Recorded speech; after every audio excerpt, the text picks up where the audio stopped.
Good. How are you? Healthy here. I think Paul just kind of walked in the middle. Did anyone like help you out? They brought Paul in while we're doing a live read. He's just standing there awkward. It's a pleasure to meet you, Paul Anka. A pleasure. Yeah, let's get a good picture. Get over here, Jimmy. What are you guys doing? doing? Big photo op. Nice. I love it. I can't stop reading the book. Yeah, the book My Way is going to be a big hit for Paul Anka. Some stuff in there. It's a lot of stuff. I wish I had more time with it. I haven't finished it, and you started. Like, you've heard a million stories about old Vegas and Vegas in the 50s and the 60s, but for some reason, the way you described it is the best description I've heard of Vegas back in those glory days. Like, it really made me crave going to Vegas back in the 60s. Well, it was a place to be craved. I mean, it was the real deal when I was out there. I mean, the way I laid it out very carefully was, you know, a lot of it was hearsay. A lot of people were on the periphery trying to capture it. But when you're there and you're living it, you're in the steam room with Sinatra and Davis and Dean Martin, and you're all running around nude. A lot of stuff happens. Did you ever see Milton Berle nude? Oh, and his third leg, yeah. Is that true? All true. All true. There's enough for all of us in this room. Believe me, all true. Well, Frank was pretty good, too. Really? Oh, yes. Oh, yes. Of the Rat Pack, did Sinatra have the biggest hog out of the Are whole we Rat on Pack? the air? Yes. Yeah. Oh, gee. This I didn't mean anything I said. Are you kidding me? Yeah, Francis was very well endowed. Yeah. Guy Marks. Yeah. Milton Berle was the guy. Yeah. That was it. You know? I mean, I didn't get down and measure it, but I had good perception. I was watching, I went on just, you know how you get into a YouTube loop and you start watching live videos, and I was just watching Sammy Davis from, he was overseas. It was after Candyman went #1. Right. And I think everyone knew Sammy, but people forget how, like, he was a great singer. Oh, he was incredible.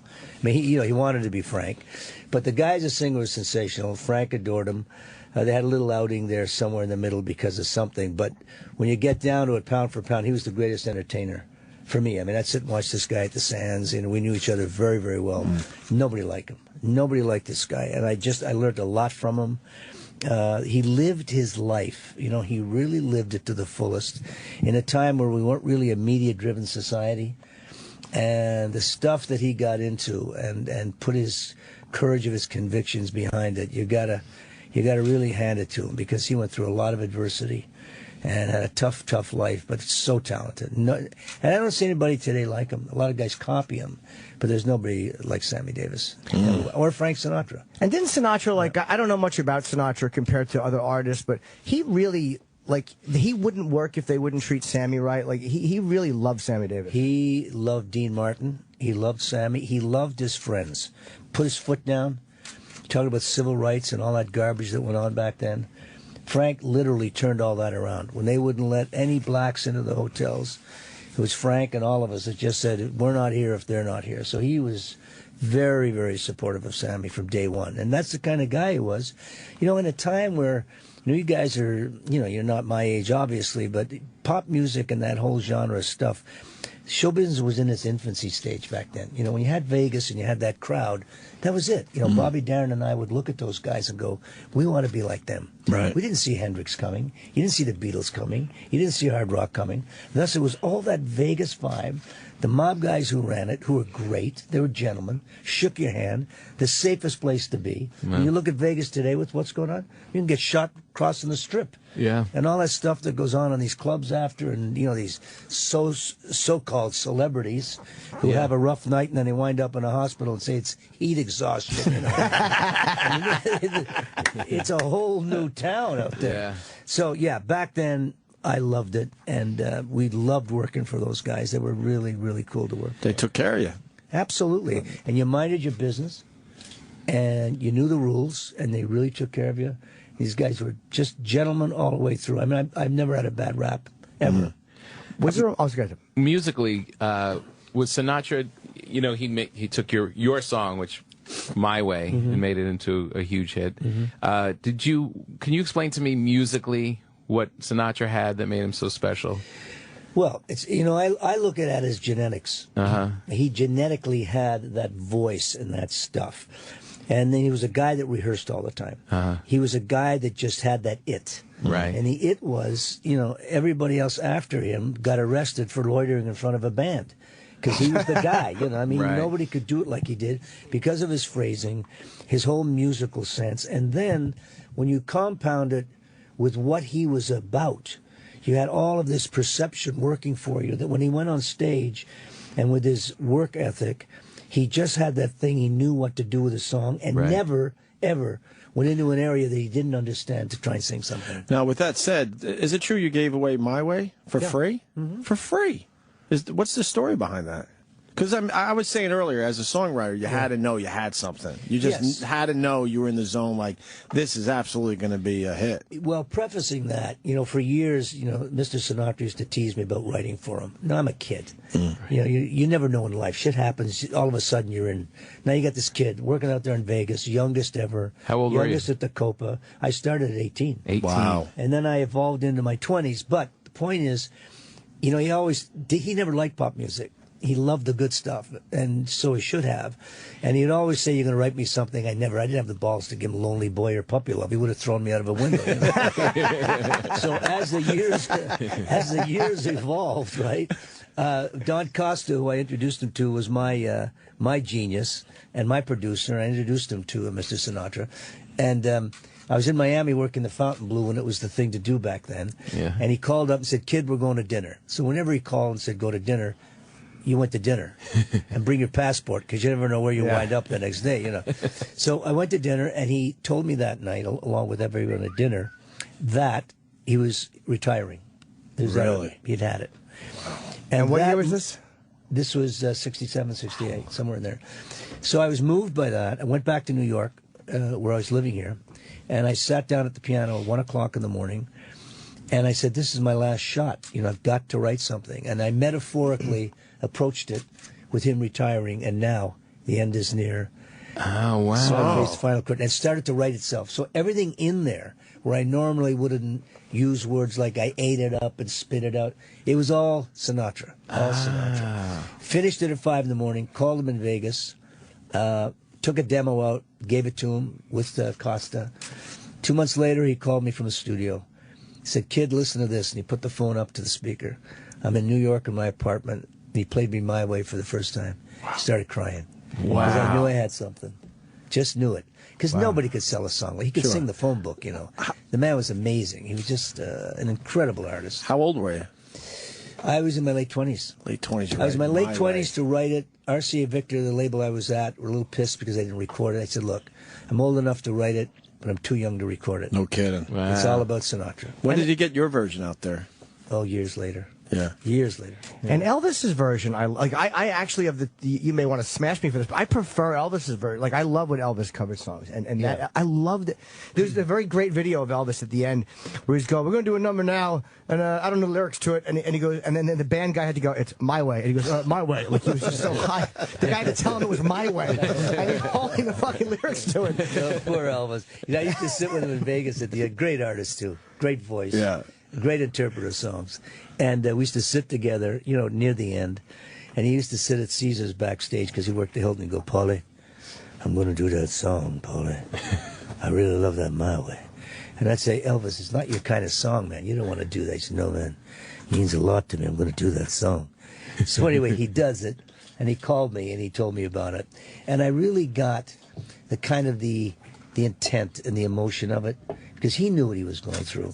It was the same kind of vibe I got from Sex Pistols, Sid Vicious. Yeah. I kind of went, what? When I first heard it, when Scorsese called and used it for the movie. But then I understood right. it meant a lot to him. I forgot that they did I it forgot, until the and they second. got a lot of shit from their fans when they covered that song. But their version is great, too. Yeah. Yeah, real cool. So what I'm saying is, it meant something to Elvis. I loved his version. Absolutely agree. Only because I knew the backstory and the lead up where I tried to talk him out of it. Right. And how he really wanted to do it because it meant so much to him. Anyone else do My Way that we don't talk about? Yeah, are there any My Ways out there that you're like, I'm going to do that guy? Yeah, some of those.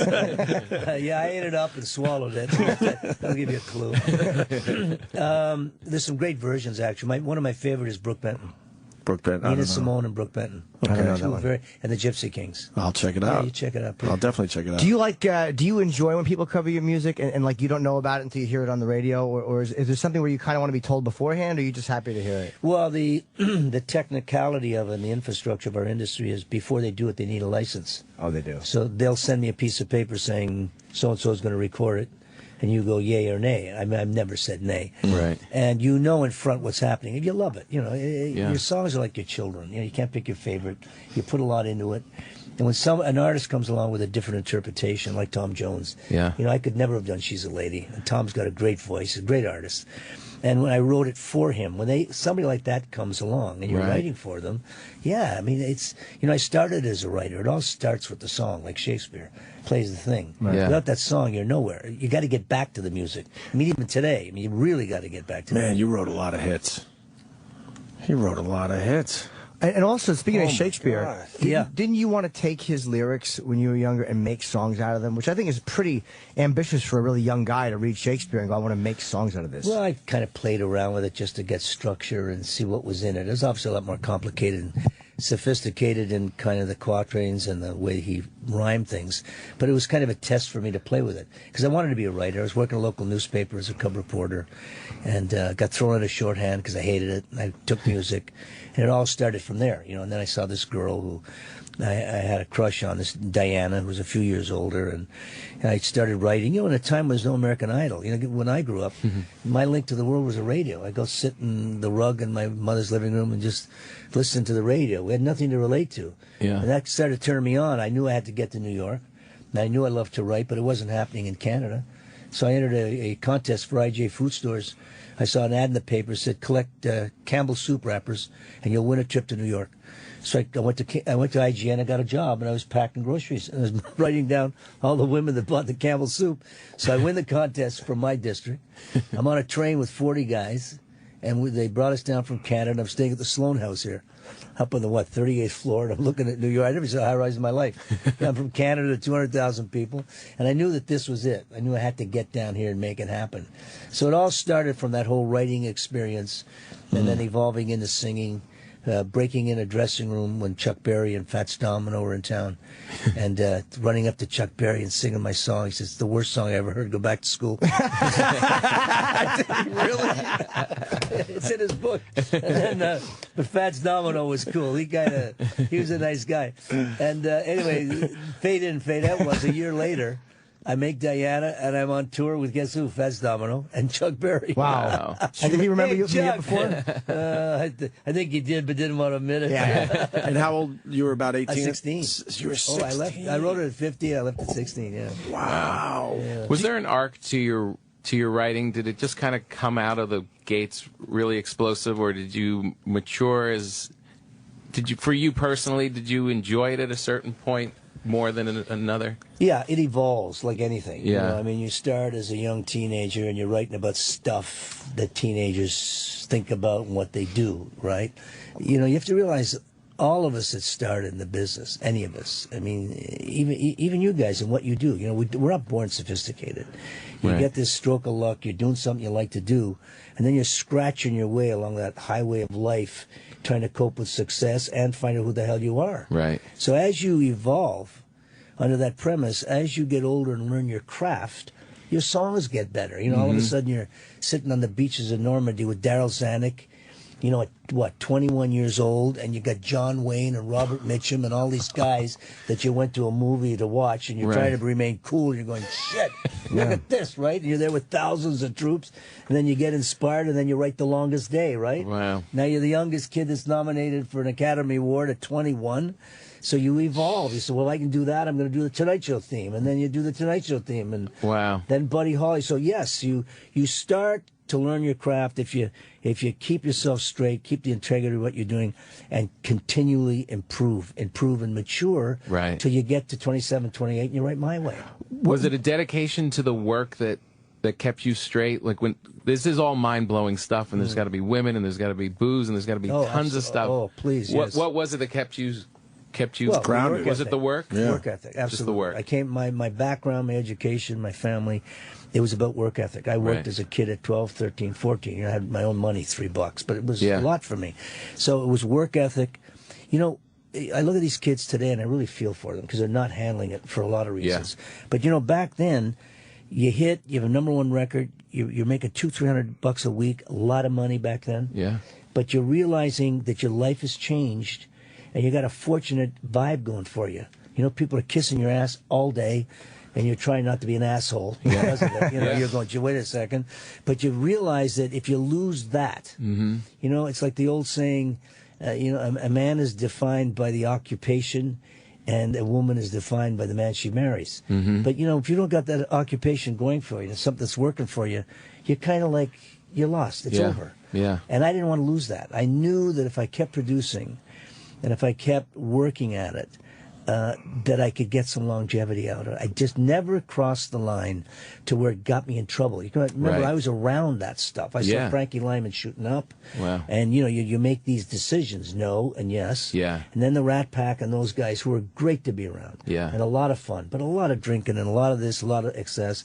You do a little of it, enough that you can get up and go to work the next day and keep what you're about. Right. But good question, because there's many times where you go, I could almost have blown You could it. easily said yes. Yeah. Well, you Right. said something interesting too in the book. You talk about people, and you said kids today, like, in the fame, and you said that I wrote the quote down. Fame has become an end in itself, unattached to any achievement. Like people just now want to go. I want to be famous, not I want to be a songwriter or a singer, Exactly. which will make you famous. They just want the fame That's without the point. When I meet with kids today and they want to do, it's, I just want to be famous. Well, what do you want to do? Well, I don't know. I just want to be famous. I want to make money. What? And then you got the others that come up. They said, I'm a musician. I'm writing songs. I want to perform. And they hand me a computer. I said, what do you mean? They said, you're not a musician. It's a computer. Well, you know, and they sit and they write on these computers. Right. Now, I think times change and I get it.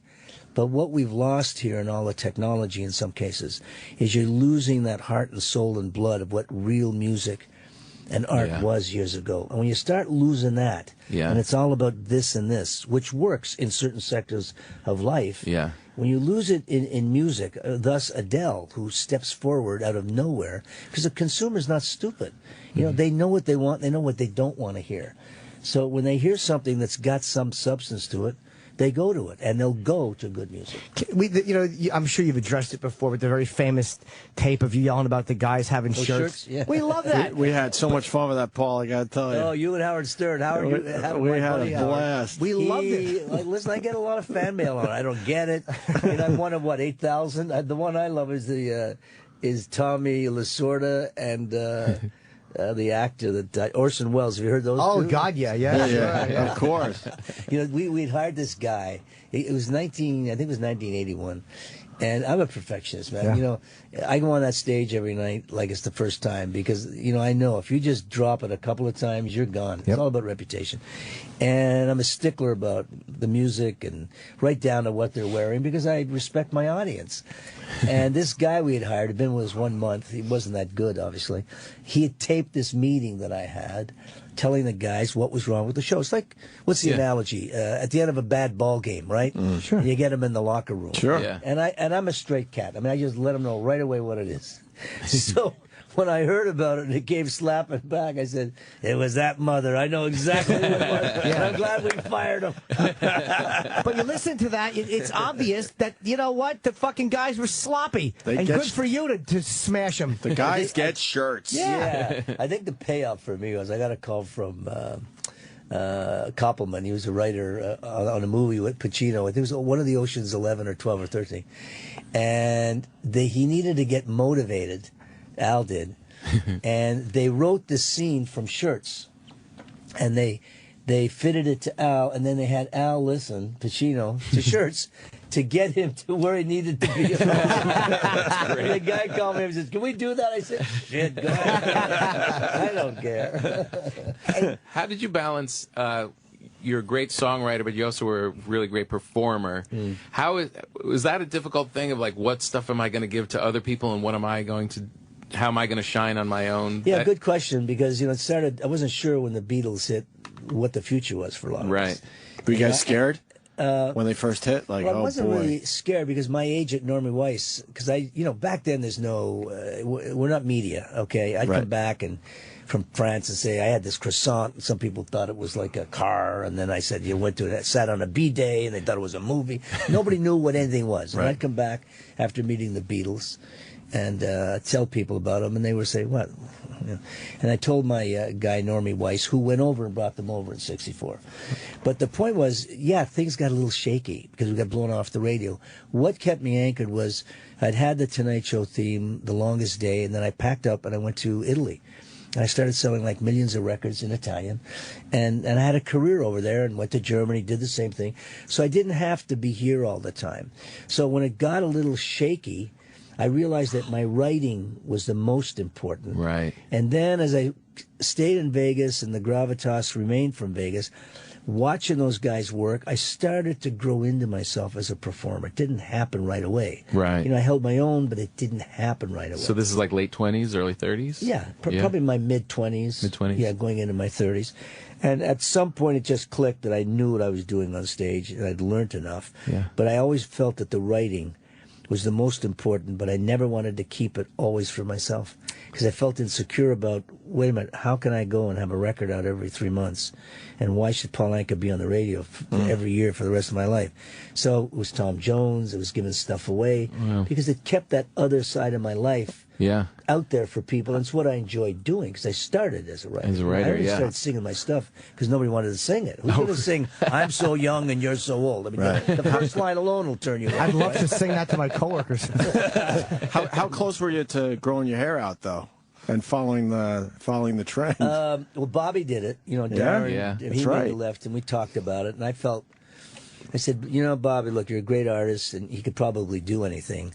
But it was just a jolt to everyone. I didn't really feel motivated because I was satisfied with the vibe that I was in, the niche that was really still working for me. Right. And I never felt that I wanted to compromise myself just for the sake of what was happening. Because when you compromise, I mean, even with the book, you compromise because you want people to like you. You never have any kind of progress. So I never believed in it in that aspect. And you guys were all about the same age too. The Beatles and Yeah, Bobby was a little older. Yeah. The Beatles and the Stones and those guys were around my age. A couple of them are a couple of years give or take older. a few, Yeah, exactly, but within range. yeah, Yeah. absolutely. Can you talk about too? I was flipping through the book, and every page there was something interesting. I'm not being polite. true. It really was unbelievable. And I landed on when you were talking about meeting with Sinatra for one of the last times you saw him, which was a dinner you guys had together. Yeah. And could you talk about that? 'Cause it was really interesting. One of his regrets. Well, I always loved being in his company. He was a very warm human being, and he loved his friends, and he was always a lot of fun. And near the end, obviously, it wasn't all working, and we were all touched by that. And I had dinner with he and his wife Barbara at the MGM where he was working, and somewhere during the course of the meal, he said, I've really got one big regret. And he said, I always wanted to do the Marlon Brando part in The Godfather. He says, I called everybody. I tried to go in an audition. That should have been me doing that. Nobody felt that part like me. And, I couldn't get anybody to listen to me. But he wanted to play The Godfather. Wow. That's such an odd thing to look That's back something, on. yeah. I guess everybody, if you're going to regret something, not playing The Godfather. pretty good regret. That's not a bad one to have. Right. Yeah, exactly. I regret that I didn't bang that 5 in Connecticut. that's like a real. And Annette Funicello passed away, and you were close. Sad day. Yeah, we were close. She was part of our young teenage scene back then. She came out on tour. She was huge for Disney. America loved her. She was the one. She was just that girl next door. Yeah. And they put her on tour with us. And, obviously there's me and Frankie Avalon and Fabian. And, we're teenagers. It's not about the money. It's the women. Yeah. And everybody loved her. And anyway, I started writing for her. She was very shy about singing, even though she could. But she really had somewhat of a, I'm not sure. And I kind of helped her through all of that and wrote an album for her. But she was a very professional, dedicated, family woman. You know, her mother would travel with her. Everything that she did was she was study and want to do good. And I had some great times with her. I mean, she was, we talked about marriage. Obviously, I couldn't do it. She didn't want to do it. Well, she wanted to do it, but knew that it wasn't going to work because Disney and everybody around her were just all over us, that it was a puppy love. Thus, I wrote Puppy Love, you know, for her and I, because they kept pounding it into our heads. But it was a great loss. You know, she was very courageous, and when she found out about MS, very quickly, post of that, she stepped forward and really shared it with a lot of people to give them some kind of sense of what it was about, to give them some hope, to give them some education, if you will, on it. But loved Annette, loved her family, just good people. My agent at the time, Jack Gilardi, another great guy, he married her, had some wonderful children, very successful. And it's a great loss. You know, you're never ready for it, even though you hate to see people suffer. When that door really closes on anyone, you hate to see it because something inside you closes. You know, I just feel that God is now got a lot of people bowling in my bowling alley. You know, they're just going down. So, and she'll be missed. She was a very special girl. You had all girls yourself? I have 5 girls. 5 girls. Yeah, Wow. married a Catholic woman with bad rhythm. And then I got a son recently. Oh, recently? Yeah, well, 7 years ago. Wow. And he's something else. Changed my life and takes the focus off of you and you put it into a beautiful little human being. Children are where it's at today, I got to tell you. Yeah. I feel very blessed to have that little boy in my life. Is there anything you regret? Because Sinatra talked about that. Is there anything you look back on? And I'm sure we all have them, but is there anything you look back on that's kind of been a thorn for you that you're like, I wish I would have done that a little better? Yeah, I think we all have regrets, you know. You feel funny talking about it when you've been given so much. Sure. You know, so when that balance is so to the right, to sit down and start regretting stuff in abundance, to me, it's just kind of ungrateful, you know. Yeah, there's things that you've done. There's business moves that you've made you wish you hadn't made. But, you know, shit happens in life to all of us, and you can never really see what's coming. You know, my whole approach to that at a young age was try and see problems coming before they get there, and you alleviate all of that. You know, big regrets for me were losing my mother. You know, I could do nothing about it. She was my ally. She'd give me money. She worked at Sears Roebuck so I could get my music. You know, back then, they didn't know about all this American Idol stuff.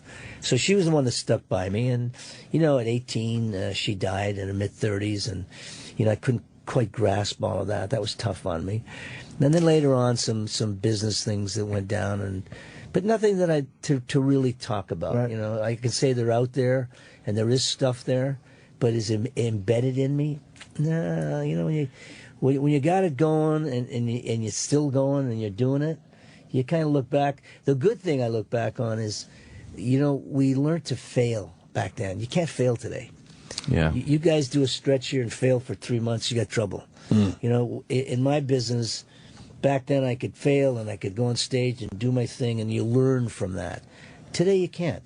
You know, today you can't. That's why I feel fortunate coming up when I did, because I really learned my craft. You know, you go in a studio and with a band, and that's the record you got. You know, today you sit around with, you know, 112 tracks and equipment. Right. It takes 3 years, and you want to sound like this guy. Press this button. You know, it's all a whole different racket. So it's not. So it's not just romantic. Like, whenever I look at all that era, I get so jealous. I'm like, that seems like a great time to have been in show business. You see guys going on the Tonight Show. You see guys going to Vegas. Oh. It really was that good, wasn't it? It was. Yeah.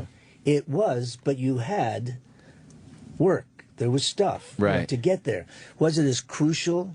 Was it as severe as it is today? No, it was easier. Yeah. You know, smaller group of people. There was everybody had a camaraderie about them. Everybody had a protectionism about each other. And it was cool with those guys, and they were loose, and it was real stuff. Yeah. You know, it wasn't technology stuff. I'm not against technology at all, but I just think it has its plus and its minuses. But back then, you had to be that good, you had to be that funny, you had to be, because you were live. Right. And people kept secrets back then. It was like you could have these wild Rat Pack nights and all this stuff. Yeah, we did. But it's like, you it look wouldn't at get now, out. it's TMZ. It's a matter of, let's see, you can snap a cell phone a photo of somebody doing something wrong and then put it out there. And back then, these guys just didn't have that. It was like you guys would hang out and do what you did. And, wasn't a media-driven society. We'd get in that steam room. I mean, forget about it. It was. I mean, who's coming through the door now, and how many? And it's fun. It was guy fun. There was nothing wrong with it. Right. And everybody gets all wrapped up in the mob and what were they like? They were great guys. They were gentlemen. They spoke softly. If you didn't get out of line, nobody bothered you. We shared women. We shared laughs. It was just a great time. It didn't get out there. Thus, we continued to do it. Right. Unfortunately, today, they're watching all of us in many ways. Yeah. And you got to regulate your life and adjust it. Because people are getting destroyed today. Their lives are getting destroyed. Their occupational vibe is getting destroyed because they don't know how to deal with that kind of criticism. And some of them are too young to know how to compute it. So you're destroying more people and the chance for them to grow and emerge than yesterday when you went through all that stuff and it was good human stuff and then you went on with your lives. Yeah. Everybody wasn't so critical. Today, everybody's got an opinion. I know. I mean, opinions, they're like assholes. Everybody has one. I mean, everyone has an opinion about something. You watch these shows with these judges, and they have to fill the time. Half of them don't know about music, right? Yeah. And they're feeding these kids like, you're a superstar. What do you mean a superstar? The kid needs Vaseline up their butt. They're so nervous to give me a superstar.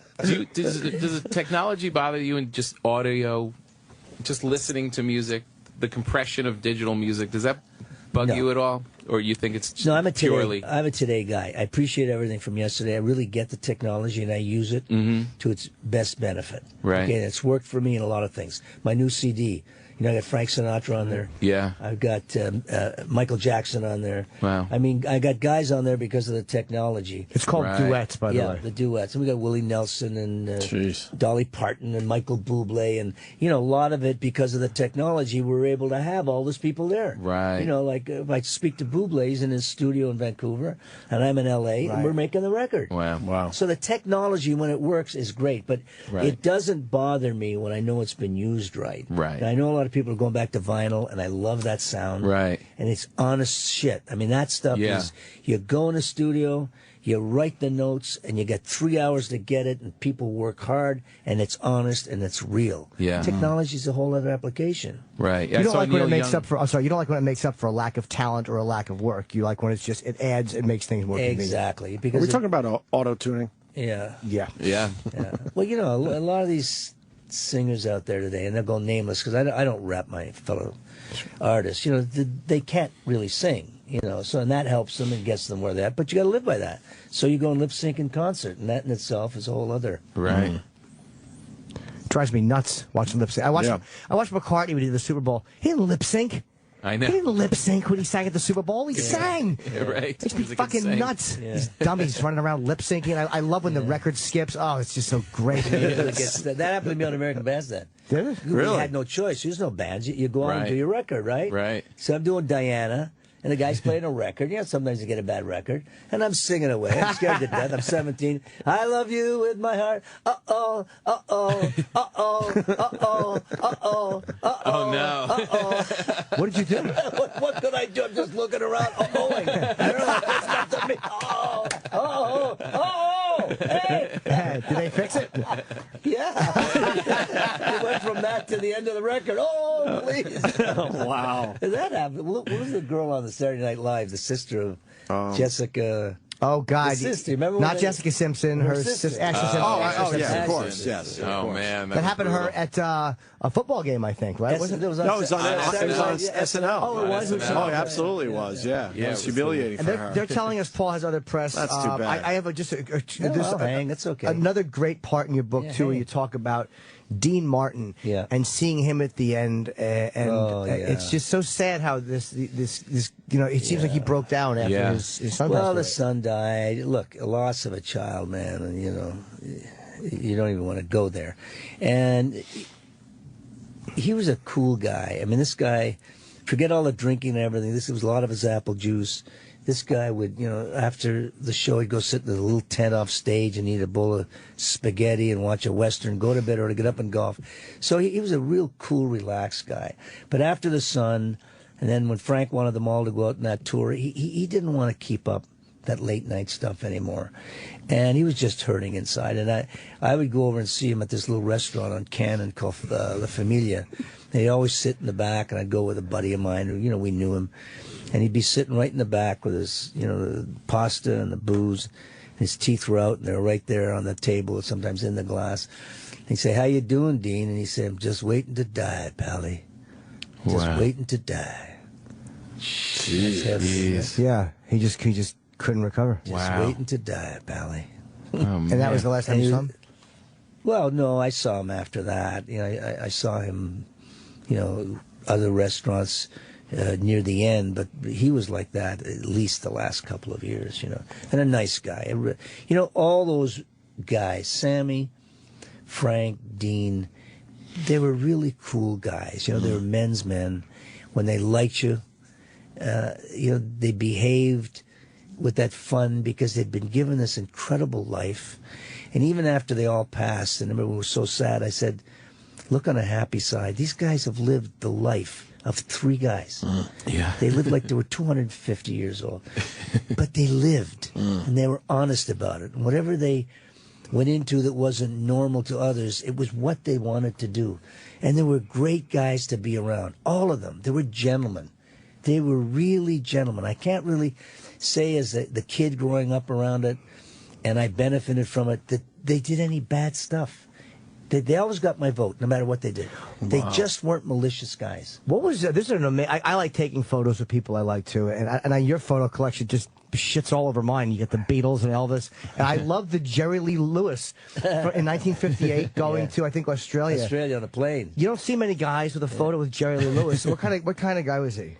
He was wild. Jesus, he didn't like me. I didn't like him. Oh, really? Oh, really? Well, we had an off and on thing, right? Because I was this young kid having hits, and he was older, and he was pissed. And, he liked to drink, but he just didn't like me, and I didn't like him. So we went at it a lot. We had a fight at 35,000 feet over the Pacific, and then we'd roll back to take a picture, and then he'd get after me.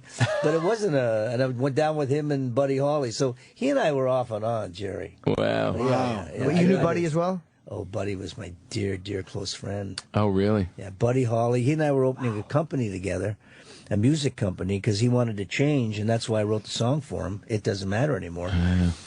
He had called me with my manager and said, I'm quitting with the group, getting rid of my managers. I need some money.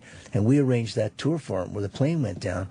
But he and I would always get together and just talk. He was such an influential guy. When I met the Beatles for the first time, they talked about Buddy Holly, Chuck Berry, Muddy Waters. These guys had influenced them.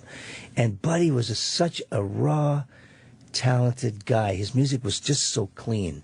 And we would talk about forming a business together after he got his affairs straightened out, and we were going to have a music company together. And when he called, and I wrote the tune for him, and I said, let's go to New York. We'll use a big band. That was the first big band with strings and all that stuff that he liked that I was doing with You Are My Destiny and all that. And we went in the studio here in New York, and here was Buddy Holly coming off a three-piece band with a huge string section and all this shit around him. And he does It Doesn't Matter Anymore, right? And it starts to climb up the charts, and then a few months later, I get that phone call. Just devastated all of us. Man, oh, man. Yeah, what a talented dude.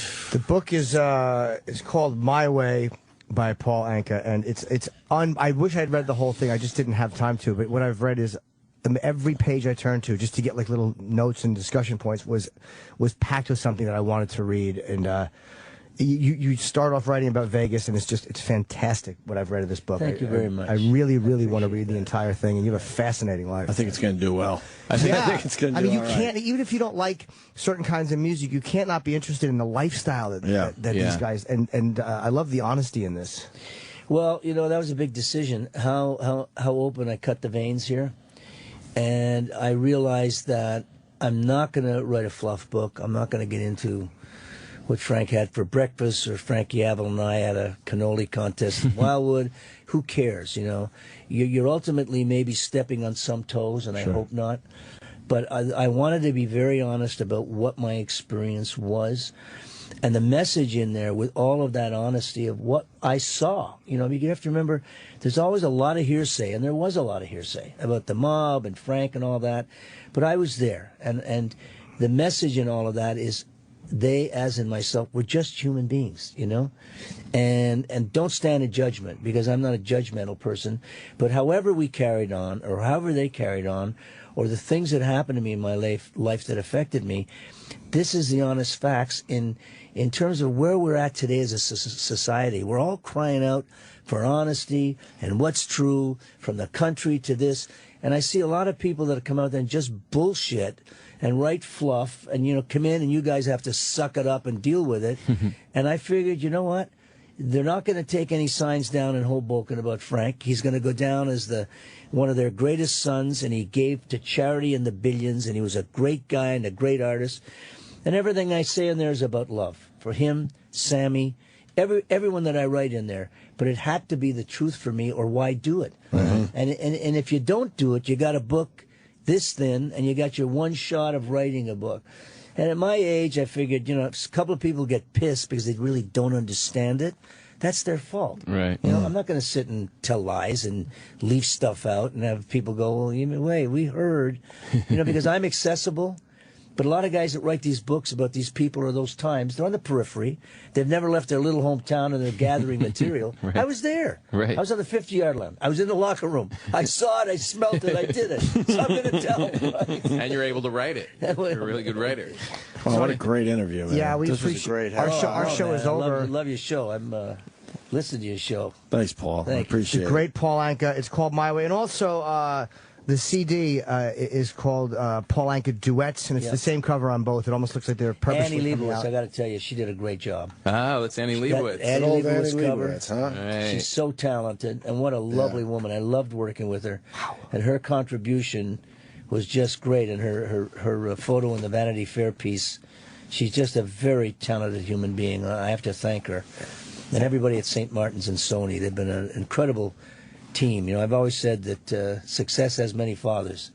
I got a lot of good people around me that really have brought this to fruition for me. Right. Well, you certainly did it right, and I'll say for the record in closing that Paul is probably the best smelling guy we've had here in a long time. It's unbelievably good stuff, whatever. And I wanted to ask you when you came in, but I figured that might just have a weird It might have tone. been my girlfriend, because we were like hanging out real heavy till this morning. And I guess we will see everyone tomorrow. Absolutely. The great Paul Anka. Thank you.